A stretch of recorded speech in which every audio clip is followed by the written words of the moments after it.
Baby boys, kung charming lang talaga ang labanan, kayo ang panalo sa pinaka-charming dito nag-perform talaga. Baby boys!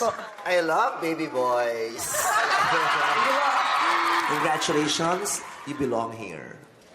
Sige po. Nakakatuwa na meron kayong mga iniidolo. Ibig sabihin lang nun, humble enough kayo para sabihin na meron kayong gustong gayahin, ganyan. Pero, iisa lang ang hashtags. Magkaibang baby boys, magkaibang hashtags. Diba? Meron dapat sariling identity ang baby boys. Yun lang. Maraming salamat sa Thank you po. Sige po. Gusto ko yung mga dating ninyo, yung arrive ninyo. Sige po. Sige po. Iba't iba, oh. Ayos. Yung mga galaw ninyo, natutuwa ako kasi kitang-kita yung yung pagkabata. Tsaka ba't masyado mahihain itong isa nito? Ano pangalan mo, iho? David po.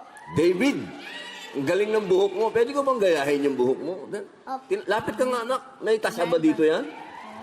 Di ba, Kuya Pinoy, sa teleserye mo, nakamanban ka rin? Naka-contact lens ka ba?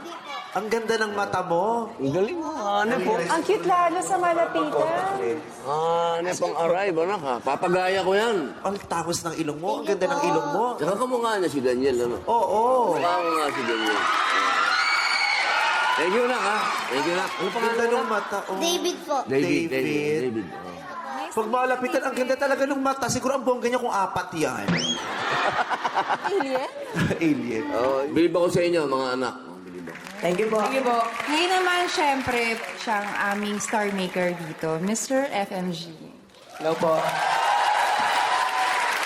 Ganda ng sayaw nyo. Di ba? At napaka-cute nyo. Thank you po. Sige po.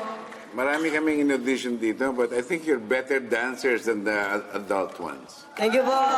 Congratulations. I think you'll make it to the semifinals.